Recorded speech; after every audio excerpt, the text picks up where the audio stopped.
Hello everyone welcome to my YouTube channel teaching by SB. आज आलोचना करवा paper 302 unit 4 आदिवासी संस्कृति रे श्री जगन्नाथ जहाँकि जगन्नाथ संस्कृति। आदिवासी मानक दृष्टि रे जगन्नाथ हेउछंती सेमानंकर इष्ट देवता कितुंगंकर एक अवतार। जगंत शब्दर अर्थ शबर भाषा रे जगतर देवता।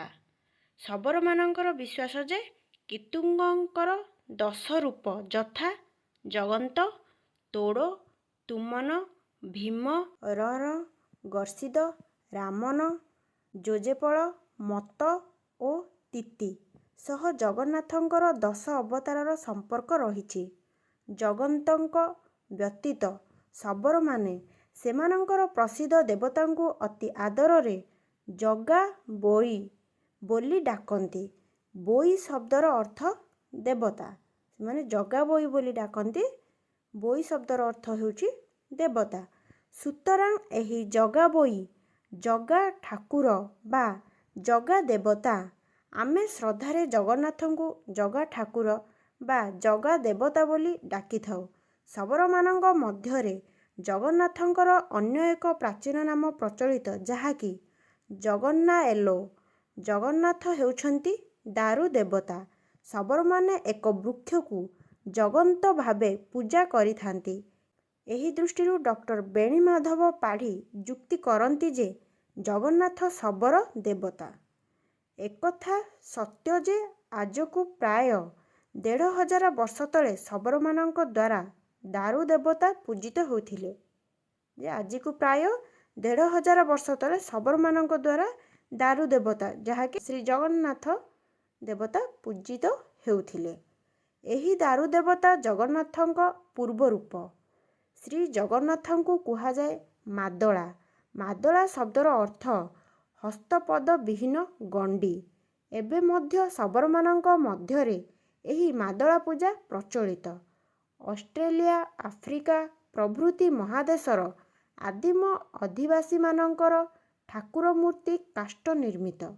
एही मूर्ति समूह को अनुध्यान कले तहिरे जगन्नाथ मूर्ति तत्वर आभास मिले। शबर माने प्रथमे भयानक मूर्ति पूजा करुथिले। जगन्नाथंक मूर्ति विराट। अनेक अणहिंदुंक मतरे जगन्नाथ भयानक।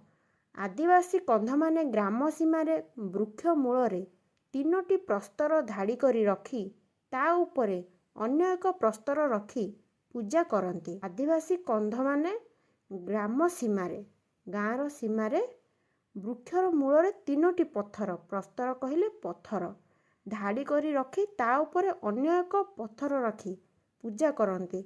मझी पत्थरटीर नाम ताना बा धरिणी पेनु। एही तानांक दक्षिणकू तांक स्वामी जाकेरी पेनु ओ उत्तरकू तांक भ्राता मुरबी पेनु। कालक्रमे एमाने बलभद्र, सुभद्रा ओ जगन्नाथ उपरिस्थ प्रस्तर खंड सुदर्शन। वर्तमान एही मूर्ति गुड़िक पत्थर पूर्वे दारु थिबे बोली अनुमान करा जाउछि। तानांक संपर्करे एक गल्प अछि जे से अतीव भयंकर थिले ओ सृष्टिर प्रारंभरे से जन समाज उपरे रागी बहु अत्याचार कले। पर भाईक अनुरोधरे शांत होई जगतर मंगलकारिणी हेले। सुभद्रांकु भैरवी भावरे कल्पना करा जाए। जगन्नाथ सुभद्रांक भाई। बलभद्र हेउछंती शिव अवतार ओ भैरवी बोली परिकल्पित।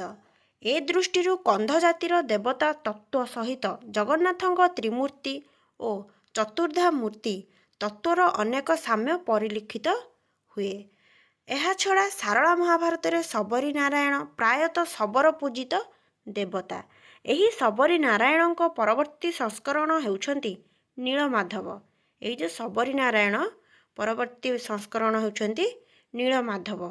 सारला दास तांक महाभारतर मुसली पर्वरे एहार प्रमाण देइछंती। सबरी नारायण गाल माधवंकु जमिनीक तीर्थरे प्रसाद निर्माण करबाकू निर्देश देइछंती।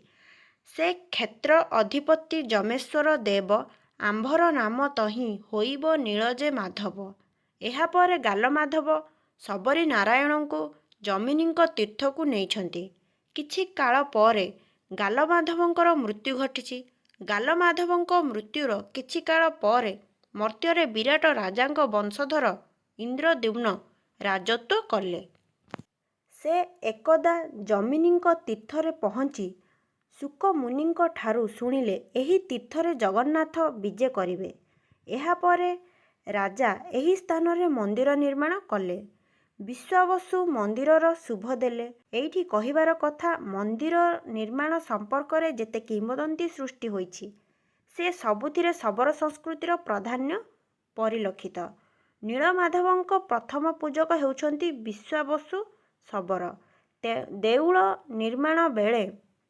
ଦେଉଳ ନିର୍ମାଣ ବେଳେ ପଥର ବୋହିବା ପାଇଁ ଓ ରଥଯାତ୍ରା ବେଳେ ରଥ ଟାଣିବା ପାଇଁ ଏହି ଶବର ଜାତିର ସୃଷ୍ଟି ହୋଇଥିଲା ବୋଲି ଏକ କିମ୍ବଦନ୍ତୀ ରହିଛି। ପୁରୀ ନିକଟବର୍ତ୍ତୀ ଅଞ୍ଚଳରେ ବର୍ତ୍ତମାନ କଳାପିଠିଆ ଶବରମାନେ ବାସ କରୁଛନ୍ତି।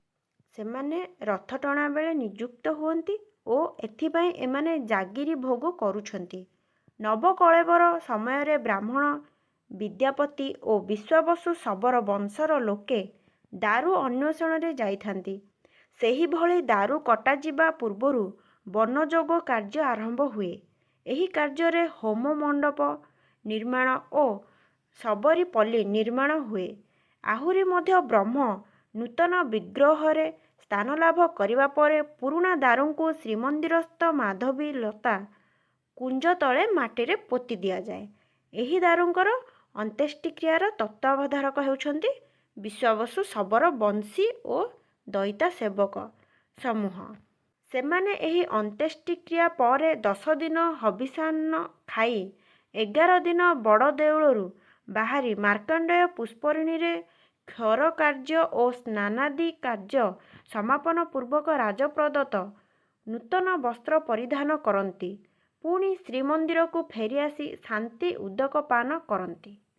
ପୁନଶ୍ଚ ଶିଆଳି ଲତା କୁଞ୍ଜରେ ଭଗବାନ ଶ୍ରୀକୃଷ୍ଣ ଶୟନ କରିଥିବା ଅବସ୍ଥାରେ ଜାରାଶବର ସରରେ ସେ ପ୍ରାଣତ୍ୟାଗ କରିଥିଲେ।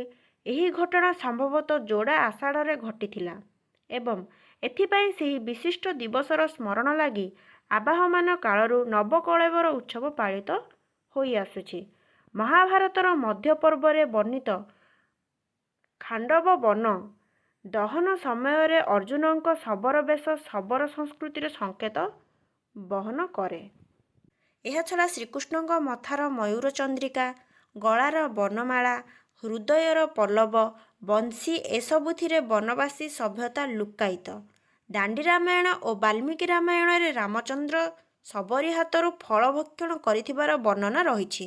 ରାମଙ୍କ ବନବାସ ସମୟରେ ଜଟା ବକ୍କଳ, ଧନୁ ତୁଣୀର, ପର୍ଣ୍ଣକୁଟୀର, ମୃଗୟା, ଫଳମୂଳ ଭକ୍ଷଣ ଇତ୍ୟାଦି ମଧ୍ୟରେ ଏହି ଶବର ସଂସ୍କୃତି ଅତୀବ ପ୍ରଚ୍ଛନ୍ନ ଭାବେ ନିହିତ। ରାମାୟଣରେ ବର୍ଣ୍ଣିତ ମାଣ୍ଡୁକ୍ୟ ଉପାଖ୍ୟାନରୁ ଜଣାଯାଏ, ମାଣ୍ଡୁକ୍ୟ ନାମକ ଜଣେ ଋଷି ନିଜର ଆତ୍ମଶୋଧନ ପାଇଁ ତପସ୍ୟା କରୁଥାନ୍ତି।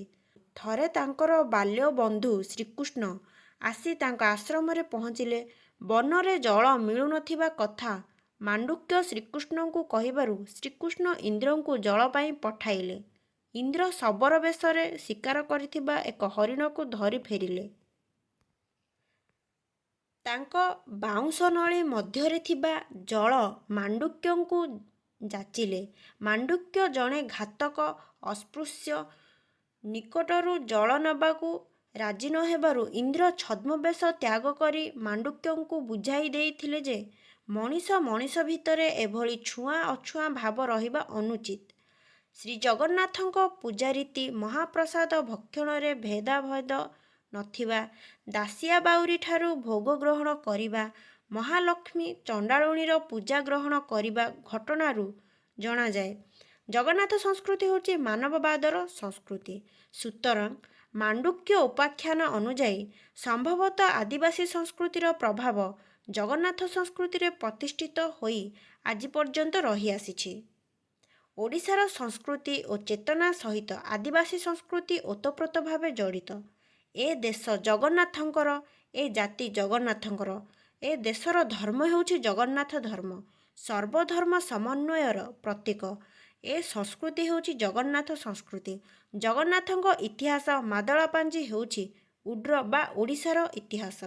ଏହି ସଂସ୍କୃତି ମୂଳତଃ ଆଦିବାସୀ ସଂସ୍କୃତିର ଭିତ୍ତି ଉପରେ ପ୍ରତିଷ୍ଠିତ। ଏହା ନିଃସନ୍ଦେହ। ଏହା ଥିଲା ଜଗନ୍ନାଥ ସଂସ୍କୃତି।